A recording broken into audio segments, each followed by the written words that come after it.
চৈত্রের তপ্ত দিনগুলো শেষ হয়ে এলো। মাঠের বুক ফেটে চলছিল। বাতাসের ঝাপটায় শুকনো পাতার মর্মর শব্দ। কিন্তু এই রুক্ষতার পরেই তো আমাদের সেই বহু প্রতীক্ষিত দিন পয়লা বৈশাখ। আমরা যতই সাহেবিকেতায় অভ্যস্ত হয়ে পড়ি না কেন, এই একটা দিন কিন্তু আমরা আদ্যন্ত বাঙালি। আমাদের সেই ছোটবেলার নববর্ষের কথা ভাবলে আজও যেন টাটকা জিলিপির গন্ধ নাকে আসে।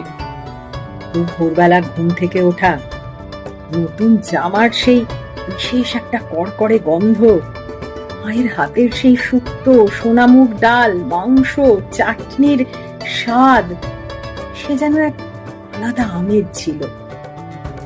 সন্ধ্যের পর বাবার হাত ধরে দুই ভাই বোনে মিলে যেতাম হালখাতা করতে।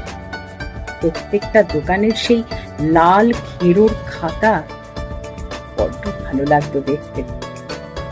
আর সঙ্গে ছিল একটা করে ছোট মিষ্টির প্যাকেট, যার মধ্যে থাকতো একটা সিঙ্গাড়া, একটা লাড্ডু, একটা গজা আর একটা সন্দেশ।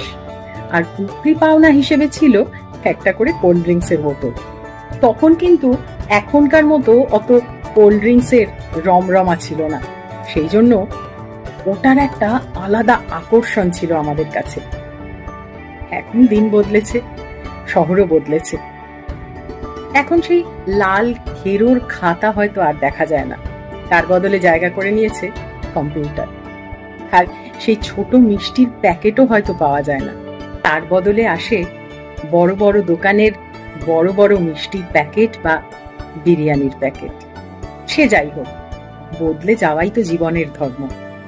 কিন্তু এখনো বৈশাখের তপ্ত দুপুরে কোকিলের ডাক সেই পুরনো দিনগুলোর কথা মনে করিয়ে দেয়। নববর্ষ মানে তো শুধু ক্যালেন্ডারের পাতা বদলানো নয়, নববর্ষ মানে ঝরা পাতা সরিয়ে আবার নতুন করে সবুজ হওয়ার গল্প। নববর্ষের শুভেচ্ছা রইল সবার জন্য।